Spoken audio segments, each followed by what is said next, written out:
देखिए हम अग्निपथ एकेडमी के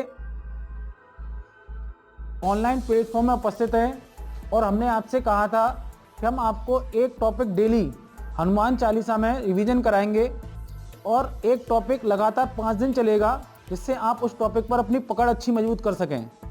मैं उम्मीद करता हूं कि आप भी जब मैं इनको रिवीजन करा रहा हूं तो घर पर जाकर इन वीडियो को देख रहे होंगे।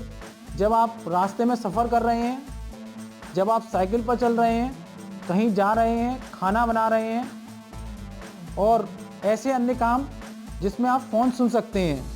यदि आप उस समय इन वीडियो को देखेंगे तो आपको सबसे बड़ा फ़ायदा क्या होगा कि आपको ये याद हो जाएंगे और एक बार जब हनुमान चालीसा जिस तरह से याद हो जाता है और उसके बाद हम जीवन में कभी नहीं भूलते, उसी तरह ये याद हो जाएंगे और इनको भी आप फिर जीवन में कभी नहीं भूलेंगे। इसलिए हम शुरुआत करते हैं श्री राम का नाम लेकर हनुमान चालीसा का। तो हनुमान चालीसा में आज हम भारतीय संविधान के भागों को देखेंगे। तो भाग एक कहता है संघ एवं उसके राज्य क्षेत्र। भाग दो कहता है नागरिकता। भाग तीन कहता है मौलिक अधिकार। भाग 4 क कहता है मौलिक कर्तव्य। भाग 4 का को 42वें संविधान संशोधन अधिनियम 1976 द्वारा जोड़ा गया। भाग 5 संघ से संबंधित है। भाग 6 राज्य से संबंधित है। भाग 7 को संविधान से हटा दिया गया है 7वें संविधान संशोधन अधिनियम 1956 द्वारा। भाग 8 संघ एवं उसके राज्य क्षेत्रों से संबंधित है। भाग 9 पंचायतों संबंधित है। भाग 9 को पहले संविधान संशोधन अधिनियम द्वारा 7वें संविधान संशोधन अधिनियम द्वारा हटा दिया गया था। बाद में इसे 73वें संविधान संशोधन 1992 द्वारा पुनः जोड़ा गया और इसमें पंचायतों संबंधित प्रावधान किए गए। भाग 9 का में नगर पालिकाओं संबंधित प्रावधान किए गए हैं। इसे 74वें संविधान संशोधन अधिनियम 1992 द्वारा जोड़ा गया था। भाग 9 का सहकारी समितियों संबंधित है। इसे 97वें संविधान संशोधन 2012 द्वारा संविधान में जोड़ा गया था। भाग 10 अनुसूचित एवं जनजाति क्षेत्रों के प्रशासन से संबंधित है। भाग 11 संघ एवं राज्यों के बीच संबंध से संबंधित है। भाग 12 वित्त एवं संपत्ति संविदाएं और वाद से संबंधित है। भाग 13 में व्यापार वाणिज्य एवं समागम की स्वतंत्रता दी गई है। भाग 14 संघ एवं उसके राज्य के अधीन सेवाओं से संबंधित है। भाग 14 में क्या कहा गया है? संघ एवं राज्यों के अधीन सेवाएं। भाग 14 का अधिकरण से संबंधित है। भाग 15 में निर्वाचन संबंधित प्रावधान दिए गए हैं। भाग 16 में कुछ वर्गों के लिए विशेष उपबंध के बारे में बताया गया है। भाग 17 में राजभाषा से संबंधित प्रावधान दिए गए हैं। भाग 18 में आपात उपबंध दिए गए हैं, अर्थात आपातकाल के समय क्या क्या प्रावधान होंगे। इसमें 3 तरह का आपातकाल बताया गया है, एक राष्ट्रीय आपात, एक राष्ट्रपति शासन और चौथा वित्तीय आपात।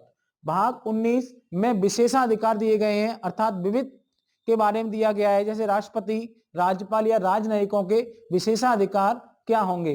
भाग 20 संविधान संशोधन संबंधित है। इसमें वह प्रक्रिया बताई गई है जिसके माध्यम से संसद संविधान में संशोधन कर सकती है। इसमें एक ही अनुच्छेद दिया गया है, अनुच्छेद 368।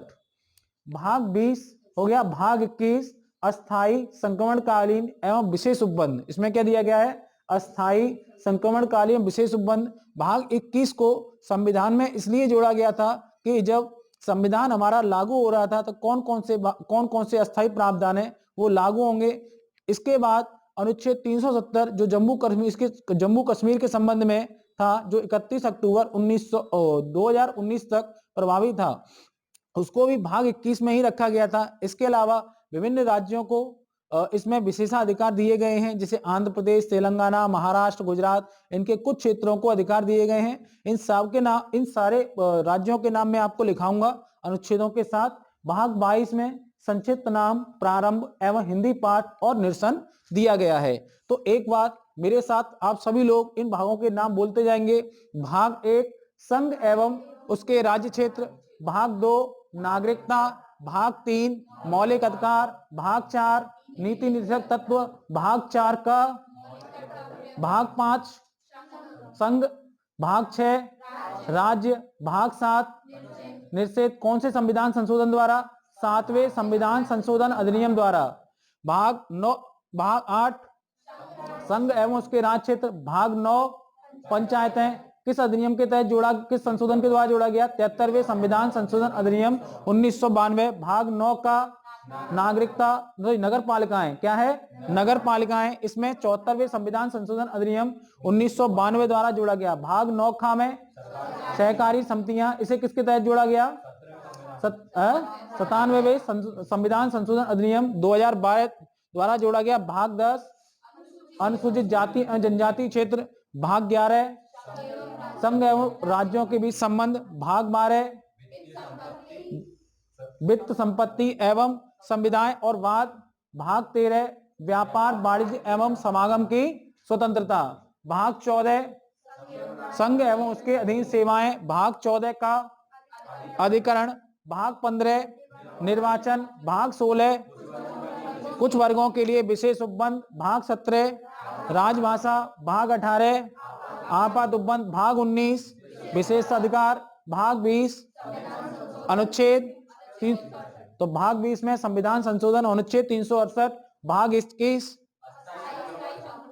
अस्थायी संक्रमणकालीन विशेष उपबंध। भाग 22 संक्षिप्त नाम, प्रारंभ एवं हिंदी पाठ और उसका निरसन। अब आप समझिए, हमारे संविधान में कुल 25 भाग दिए गए हैं। कितने भाग दिए गए हैं? 25। लेकिन क्रम में वो 22 हैं, लेकिन गिनती में वो कितने हैं? 25 हैं। तो आपका हनुमान चालीसा संविधान के भाग हुए।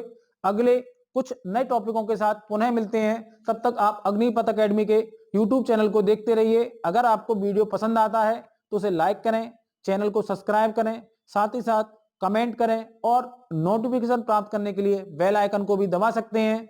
ऑफलाइन वाले भी और ऑनलाइन वाले भी दोनों सुने। धन्यवाद।